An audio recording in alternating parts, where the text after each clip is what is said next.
영광을 보내 우리 가운데 계신 주님, 그 빛난 영광 온 하늘 덮고 그 찬송 온 땅 가득해. 내 눈 주의 영광을 보내 찬송 가운데 서신 주님, 주님의 얼굴은 온 세상 향하네. 권능의 발을 드셨네. 주의 영광 이곳에 가득해. 우린 선의 주님과 함께 찬양하며 우리는 전진하리. 모든 열방 주 올 때까지. 여호와의 말씀이니라. 나는 가까운 데에 있는 하나님이요 먼 데에 있는 하나님은 아니냐. 여호와의 말씀이니라. 사람이 내게 보이지 아니하려고 누가 자신을 은밀한 곳에 숨길 수 있겠느냐. 여호와가 말하노라. 나는 천지에 충만하지 아니하냐. 내 이름으로 거짓을 예언하는 선지자들의 말에 내가 꿈을 꾸었다고 말하는 것을 내가 들었노라. 거짓을 예언하는 선지자들이 언제까지 이 마음을 품겠느냐. 그들은 그 마음에 간교한 것을 예언하느니라. 그들이 서로 꿈꾼 것을 말하니 그 생각인즉 그들의 조상들이 바알로 말미암아 내 이름을 잊어버린 것 같이 내 백성으로 내 이름을 잊게 하려 함이로다. 여호와의 말씀이니라. 꿈을 꾼 선지자는 꿈을 말할 것이요 내 말을 받은 자는 성실함으로 내 말을 말할 것이라. 겨가 어찌 알곡과 같겠느냐. 여호와의 말씀이니라. 내 말이 불같지 아니하냐. 바위를 쳐서 부스러뜨리는 방망이 같지 아니하냐. 여호와의 말씀이라. 그러므로 보라, 서로 내 말을 도둑질하는 선지자들을 내가 치리라. 여호와의 말씀이니라. 보라, 그들이 혀를 올려 여호와가 말씀하셨다 하는 선지자들을 내가 치리라. 여호와의 말씀이니라. 보라, 거짓 꿈을 예언하여 이르며 거짓과 헛된 자만으로 내 백성을 미혹하게 하는 자를 내가 치리라.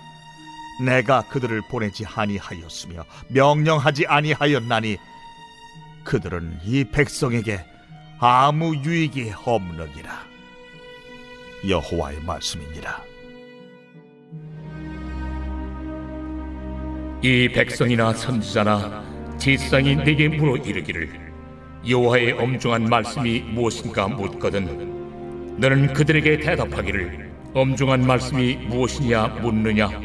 여호와의 말씀에 내가 너희를 버리리라 하셨고 또 여호와의 엄중한 말씀이라 하는 선지자에게나 제사장에게나 백성에게는 내가 그 사람과 그 집안을 벌하리라 하셨다 하고 너희는 서로 이웃과 형제에게 묻기를 여호와께서 무엇이라 응답하셨으며 여호와께서 무엇이라 말씀하셨느냐 하고 다시는 여호와의 엄중한 말씀이라 말하지 말라. 각 사람의 말이 자기에게 중벌이 되리니 이는 너희가 살아계신 하나님 만군의 여호와 우리 하나님의 말씀을 망령되이 사용함이니라 하고 너는 또 선지자에게 말하기를 여호와께서 내게 무엇이라 대답하셨으며 여호와께서 무엇이라 말씀하셨느냐. 너희는 여호와의 엄중한 말씀이라 말하도다.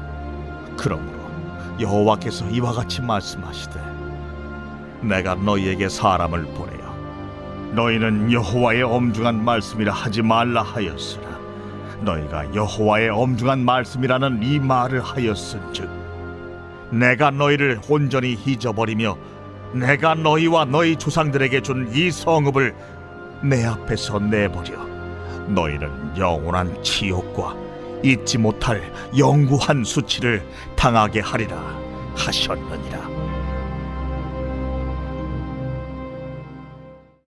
우리는 어제와 오늘 참 마음에 큰 부담을 느끼는 하나님의 음성을 듣고 있습니다. 우리가 구약 성경을 읽다 보면 이스라엘 나라와 그 백성이 잘 될 때도 있고 잘 되지 못해서 예레미야의 예언대로 환난의 떡과 고생의 물을 마시는 그런 경우들이 있습니다. 그들이 어려움에 직면하고 나라가 절단나는 것은 군사력의 문제도 아닙니다. 경제적인 문제도 아닙니다. 사실은 모두가 다 하나님과의 관계 문제, 즉 영적인 문제였던 것을 우리는 예레미야의 예언을 통해서 알 수 있습니다. 특별히 어제 보신 말씀처럼 영적 지도자들이 타락해서 성도들을 그릇되게 인도하고 그들을 타락하게 방치할 때 나라가 아주 무너지게 되는 비참한 역사를 초래할 수 있다는 사실을 우리는 깨닫고 배웠습니다. 따라서 그 시대를 깨워야 할 하나님의 종들이 그 책임이 얼마나 중요한지를 우리는 배웠습니다. 그래서 우리는 나라와 교회를 위해서 기도할 때마다 영적 지도자들을 위해서 더욱 기도해야 한다는 소중한 교훈을 받게 되었습니다. 구약시대에 있어서 제사장과 선지자는 하나님과 사람들 사이에서 가교 역할을 해야 하는 중차대한 사명과 책임을 가지고 있습니다. 그래서 선지자는 하나님의 생각과 그 뜻을 파악하기 위해서 각고의 노력을 해야 하고 또한 당시 시대의 사람들을 이해하기 위해서 부단히 그 시대 정신을 관찰하고 연구하는 노력을 해야 합니다. 따라서 구약 선지자들의 메시지를 크게 둘로 나누어지는데요.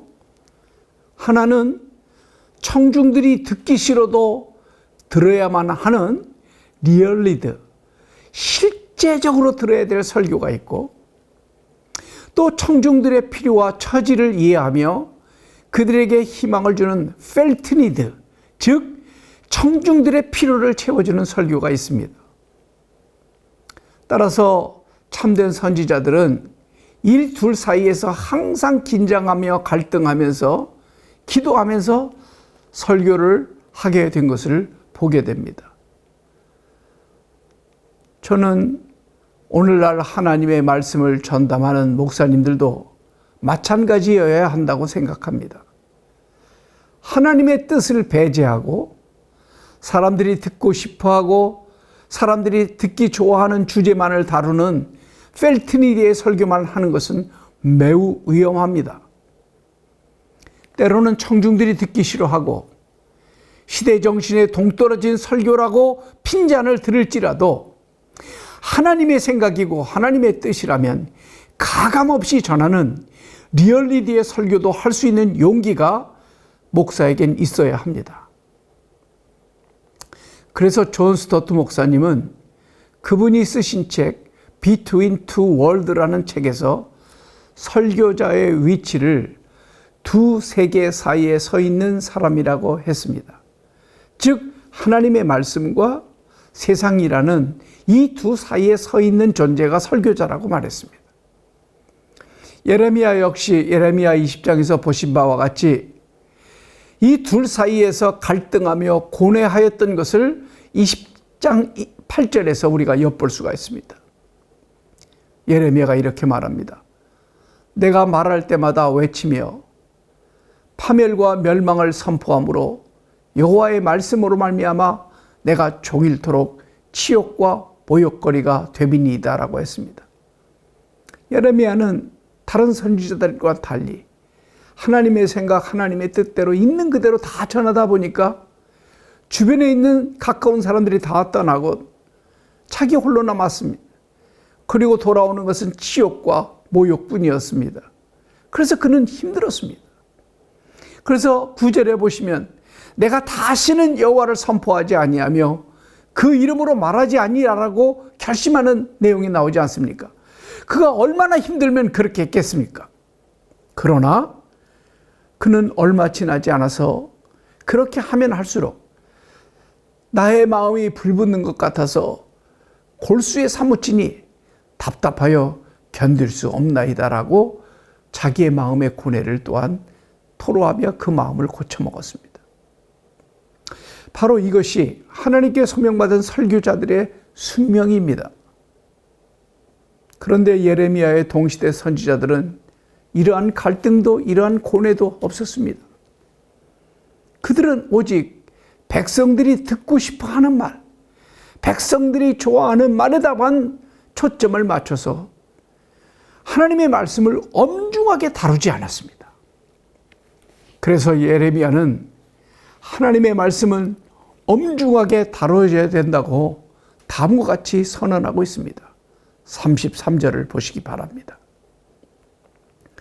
이 백성이나 선지자나 제사장이 내게 물어 이르기를 여호와의 엄중한 말씀이 무엇이냐고 묻거든 너는 그들에게 대답하기를 엄중한 말씀이 무엇이냐고 묻느냐 여호와의 말씀에 내가 너희를 버리리라고 기록되어 있습니다. 그리고 또한 33절부터 38절 읽어보시면 그 사이에만 엄중한 말씀이라는 단어가 7번씩이나 나옵니다. 무슨 뜻입니까? 하나님의 말씀은 가볍게 다루지 않고 엄중하게 다뤄야 한다는 뜻입니다. 하나님의 말씀을 엄중하게 다루는 주의 종들의 공통점이 있습니다. 첫째는 그들은 하나님이 보내는 사람들이라는 것입니다. 두 번째는 그들이 전하는 메시지는 하나님의 뜻과 생각이 정확하고 일치하는 진실된 전달자들이라는 뜻입니다. 그런데 예레미야 동시대 선지자들을 보십시오. 23절부터 24절을 보시면 그들은 천지에 충만하신 하나님을 믿지 못하는 사람들이었습니다. 하나님이 보시지 않는 사각지대가 있다라고 생각하는 어리석은 사람들입니다. 그들은 하나님의 면전에서 설교하지 않고 사람들 앞에서 설교한 사람들입니다. 25절, 26절을 보십시오. 그들은 설교를 거짓말로 하고 있는 사람들입니다. 내 이름으로 거짓을 예언하는 선지자들의 말에 내가 꿈을 꾸었다 라고 말하는 것을 내가 들었노라. 거짓을 예언하는 선지자들이 언제까지 이 마음을 품겠느냐? 그들은 그 마음에 간교한 것을 예언하느니라 그랬습니다. 그들은 꿈에 보지도 않았고 꿈을 꾸지도 않았는데 꿈꾸었다라고 거짓말을 합니다. 29절을 보십시오. 그들은 말씀의 능력이 나타나지 않는 사람들입니다. 여호와의 말씀이니라 내 말이 불같지 아니하냐 바위를 쳐서 부스러뜨리는 방망이 같지 아니하냐.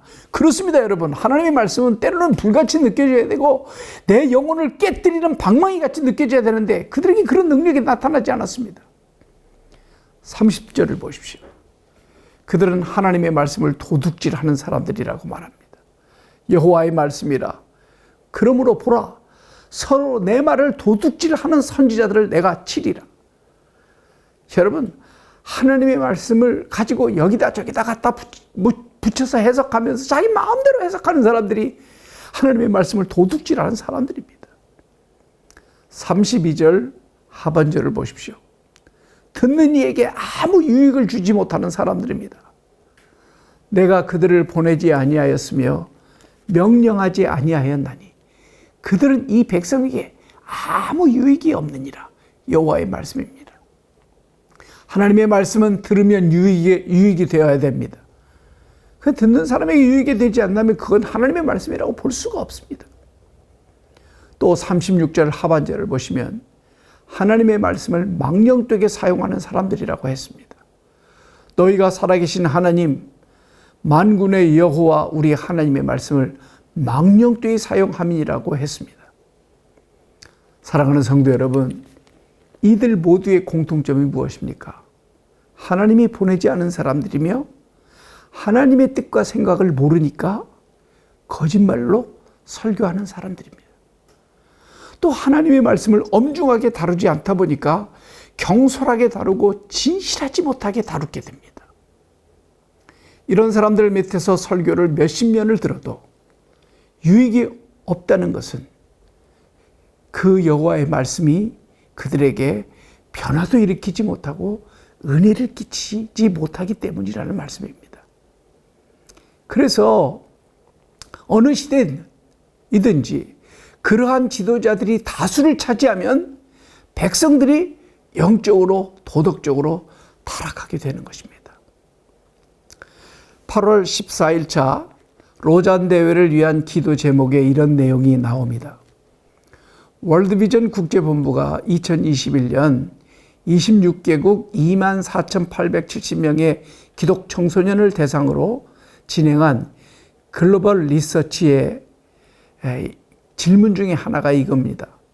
교회나 성당의 공정성과 정직성을 믿는가? 이 질문에 세계 청소년들은 50%가 믿는다고 응답을 했습니다. 그런데 한국의 청소년들은 40%가 믿는다라고 대답을 하였답니다. 이 통계가 사실이라면 오늘날 교회 다니는 우리 청소년들이, 우리 한국 청소년들이 우리 교회, 우리 영적 공동체인 영적 지도자들을 신뢰하지 않고 있다는 것입니다. 이러한 청소년들에게 우리 영적 지도자들이 어떤 영향을 줄 수 있겠습니까? 우리는 이런 통계를 보면서라도 한국교회의 미래를 우려하며 긴장해야 합니다. 사랑하시는 성도 여러분, 거짓 선지자들의 말로가 어떻게 되겠습니까? 하나님은 다음과 같이 그들을 벌하시겠다고 선언하십니다. 13절에 보시면 내가 그들에게 재앙을 내리리라. 33절에 보시면 내가 너희를 버리리라. 34절에 보시면 너희 집안을 벌하리라. 그리고 너희에게 영원한 지옥과 수치를 당하게 하리라고 40절에 말씀하고 있습니다. 얼마나 두려운 말씀입니까? 저 이 말씀 준비하면서 정말 마음의 부담이 컸습니다. 나는 정말 하나님의 생각과 하나님의 계획을 올바르게 전하는 지실된 하나님이 보낸 목회자인가? 아니면 내 생각과 내 뜻을 가지고 성도들을 감화시키기 위해서 설교하는 거짓 지도자인가? 사랑하는 성도 여러분, 우리에게 매일 새벽마다 들려주시는 하나님의 말씀은 23장 29절 말씀처럼 전하는 선지자나 듣는 회중에게 그 말씀이 불같이 느껴져야 하고 바위를 쳐서 부서뜨릴 만큼의 능력이 나타나는 방망이 같은 말씀이어야 합니다. 예레미야의 고백을 들어보십시오. 이대로 가면 이스라엘은 바벨론에 의해 멸망하게 되니 전쟁을 하려고 하지 말라. 항복하라는 말씀을 전하고 있습니다. 그 시대에 얼마나 인기가 없고 얼마나 사람들이 다 떠났겠습니까? 그래서 예레미야는 배척을 당했습니다. 이제는 하나님의 말씀을 전하지 않겠다고 굳게 결심을 했는데 그의 마음은 편하지가 않습니다. 왜 그렇습니까? 불같은 말씀, 방망이 같은 말씀이 그의 마음을 흔들어 놓으니까 그는 다시 내 마음에 불붙는 것 같아서 골수에 사무치니 답답하여 견딜 수 없다라고 고백하고 있지 않습니까? 그렇습니다. 하나님의 말씀은 우리에게 불붙는 것처럼 느껴져야 되고 방망이로 크게 얻어맞은 것처럼 영적으로 충격과 고통이 따라와야 합니다. 과연 우리도 지금 읽고 있는 이 하나님의 말씀이 현재 그렇게 느껴지고 있습니까? 불같이 느껴집니까? 방망이같이 느껴집니까? 우리가 자주 듣게 되는 설교 말씀들이 우리 영혼 안에서 이러한 능력으로 다가오고 있습니까? 엄중한 주님의 말씀 앞에 정직하게 대답하며 기도하시는 새벽이 되시기를 주님의 이름으로 축원합니다. 오늘 기도 제목을 함께 읽고 기도하시겠습니다. 교회의 주인 되신 하나님, 우리 교회가 주님께서 위임하여 주신 3대 사명, 가르치는 교회, 전파하는 교회, 치유하는 교회의 사명을 성실하게 감당하는 교회가 되게 하여 주옵소서.